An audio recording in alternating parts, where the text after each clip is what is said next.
کمال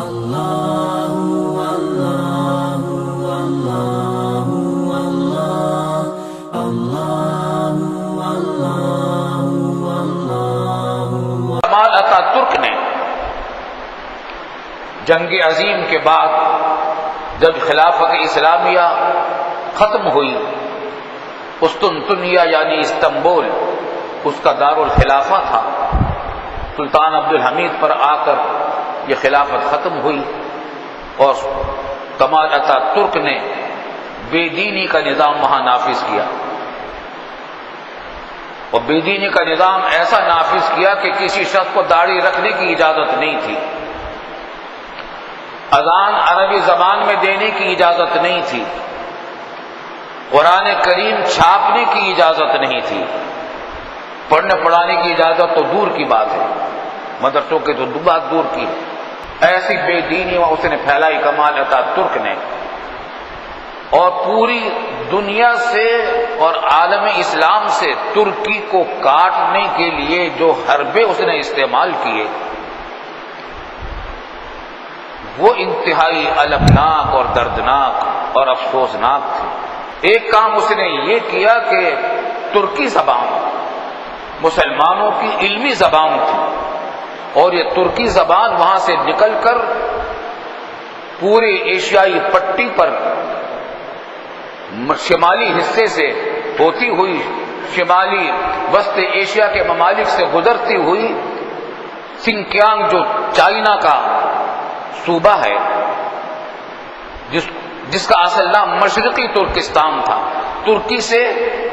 Turkestan شروع ہوتا ہے، اور پھر ایک یہ وسط ایشیا کے سارے ممالک ترکمانستان، تاجکستان، ازبکستان، کرغیزستان، یہ سارے ممالک اسی ترکستان کا حصہ تھے جس پر روس نے قبضہ کر رکھا تھا، یہ وسط ایشیا کے ممالک، چنانچہ ان کو روسی ترکستان کہا جاتا تھا اس علاقے کو، اور اس کے آخری حصے میں جس کا نام سنکیانگ ہے آج کل، اور چائنا کا سب سے بڑا صوبہ ہے، ہم نے وہ بھی دیکھا ہے، دنیا کا سب سے بڑا صوبہ سنکیانگ ہے، اس کا اصلی نام مشرقی ترکستان تھا کیونکہ وہاں بھاری اکثریت مسلمانوں کی ہے، وہاں بھی ترک آباد ہیں، یہ سارا علاقہ ترکستان کا تھا، اور پھر پورا عالم تو یہاں سب میں ترکی زبان تھی، رسم الخط ترکی کا تھا، درجنوں ممالک تھے دارالخلافہ کے تحت، قسطنطنیہ اور استنبول کے تحت، اور پورا عالم اسلام تھا، عالم عرب ممالک تھے درجنوں، پھر فارسی کے ممالک تھے، ایران اور افغانستان فارسی زبان بولی جاتی تھی، اور ہمارے ہندوستان میں اردو زبان، ان سب کا رسم الخط ایک تھا، سب کا رائٹنگ ایک، سب کی رائٹنگ ایک تھی، رسم الخط ایک تھا، عربی کا، ترکی زبان کا، فارسی زبان کا، اردو زبان کا۔ اس نے یہ خباثت کی کمال اتا ترک نے، ترکی کے مسلمانوں کو پوری دنیا کے مسلمانوں سے کاٹنے کے لیے اس زبان کا رسم الخط بدل دیا، اور رسم الخط وہ رائج کر دیا جو جزوی طور پر انگریزی کا رسم الخط ہے، لیکن مزید حماقت یہ کی کہ پورا انگریزی رسم الخط بھی رائج نہیں کیا، اس کے اندر بھی ترمیمیں کر دی، نتیجہ یہ ہے کہ انگریزی جاننے والا بھی اس کو نہیں پڑھ سکتا، جرمنی کا رسم الخط اور باقی یورپی ممالک کا رسم الخط ملتا جلتا ہے، روسیوں کا رسم الخط بھی بائیں طرف سے شروع ہوتا ہے اور حروف اس کے انگریزی کی طرح کے ہوتے ہیں، مگر بہت بڑا فرق ہے ان میں بھی۔ اس نے خباثت یہ کی کہ ترکی کا رسم الخط ایسا اختیار کیا جو نہ انگریزی زبان سے ملتا تھا، حروف تو انگریزی نوعیت کے تھے، لیکن نہ وہ انگریزی تھا رسم الخط پوری طرح، نہ وہ روسی رسم الخط تھا، نہ وہ جرمنی والوں کا خط تھا، دنیا میں کسی کا خط رسم الخط نہیں تھا جو اس نے اپنے ملک میں رکھا۔ نتیجہ یہ ہوا کہ ترکی پوری دنیا سے کٹ کر رہ گیا، صرف عالم اسلامی سے نہیں، پوری دنیا سے کٹ کر رہ گیا۔ اللہ نے اس کا دردناک انجام کیا ہے، عبرتناک انجام کیا کمال اتاترک کا۔ میں نے وہ محل دیکھا ہے، وہاں بار بار جانا ہوا ہے ترکستان، یہ ترکی میں اور استنبول میں۔ تو اس مرتبہ بھی محل وہ باہر سے دیکھا تھا، پہلے بھی بار بار دیکھا۔ ایک سمندر کی ایک شاخ کے کنارے پر وہ ہے، اور ادھر سڑک، دوسرے کنارے سے سڑک گزرتی ہے۔ تو کٹا ہوا تھا آبادی سے، لیکن آخر میں وہ مرا ہے اس طریقے سے، اس مصیبت میں مرا ہے کہ اس کی چیخوں کی آوازیں دور دور تک سنائی دیتی تھی رات کو، اسی میں مرا ہے وہ۔ اللہ نے اس کو یہ سزا دی۔ غرض اس نے پورے ترکی کو اسلام سے، عالم اسلام سے، مسلمانوں سے کاٹ دیا تھا۔ تو اس سے آپ اندازہ کیجئے کس طرح اس قوم کو برباد کیا تھا کمال اتاترک نے، اور اس کے بعد اسی کی قائم کردہ فوج جو ملحد اور بے دین لوگوں پر مشتمل تھی، جو اسلام صرف یہی نہیں تھی کہ وہ سیکولر تھی، بلکہ وہ اسلام دشمن بھی تھے، اس میں بیشتر افراد بااثر لوگ۔ سیکولر حکومت میں کسی مذہب کی دشمنی ہونا لازمی نہیں ہوتی، بس اس کا مطلب یہ ہوتا ہے کہ حکومت میں مذہب کا دخل نہیں ہوگا، وہ بھی غلط ہے، ناجائز ہے، اور دین اسلام کے بالکل منافی بات ہے، لیکن اس میں کسی مذہب کی دشمنی نہیں ہوتی۔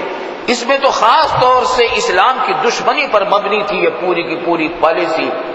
کمال اتاترک نے جو قائم کی تھی، اور جو فوج وہاں چلا رہی تھی اس حکومت کو۔ پھر معاشی طور پر تباہ تھا وہ ملک، اتنا تباہ تھا کہ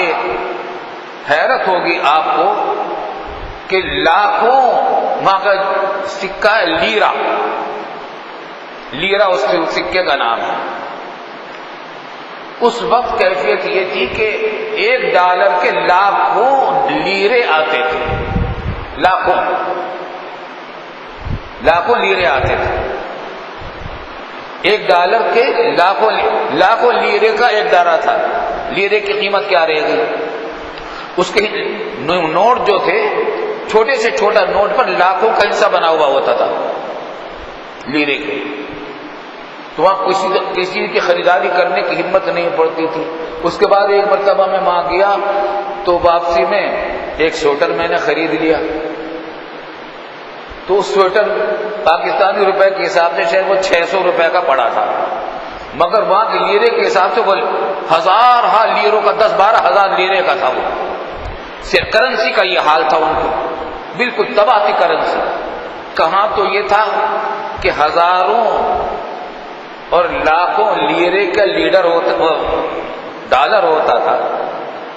اور اب تازہ ترین صورتحال یہ ہے، ہر 2 سال پہلے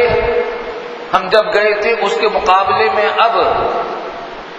استنبول کا حال یہ ہے کہ اتنی ترقی 2 سال میں کی ہے اس نئی حکومت کے زیر انتظام کہ پہچانا نہیں جاتا استنبول کے، یہ وہ استنبول ہے جو 2 سال پہلے ہم نے دیکھا تھا، بہت سے علاقوں میں نہیں پہچانا جاتا۔ اور اب اس کی کرنسی کی صورتحال یہ ہے کہ وہ IMF کا کوئی قرضہ ان کے اوپر نہیں ہے، اور ان کا لیرا اب ڈالر کے قریب آ گیا۔ ڈالر کی قیمت وہاں کم ہے اور لیرے کی قیمت مسلسل بڑھ رہی ہے، کیونکہ انہوں نے یہ طے کر لیا تھا کہ ہم قرض نہیں لیں گے، IMF کا قرض نہیں لیں گے، سود نہیں دیں گے، ہم اپنے قوموں کو سود کا بار نہیں ڈالیں گے۔ چنانچہ انہوں نے مسلسل چند سالوں کی کوشش میں اس میں کامیابی حاصل کر، انہوں نے اپنا پیپسی وغیرہ کو بند نہیں کیا، لیکن اس کے مقابلے میں بڑا اچھا مشروب انہوں نے جاری کر دیا، اور اعلیٰ درجے کا مشروب ہے، لوگ اس کو زیادہ پسند کرتے ہیں، ہمیں تو وہ پیسے بھی زیادہ اچھا لگتا ہے۔ کہ اس قسم کے کام کی لڑائی جھگڑا کسی سے مول نہیں لیا،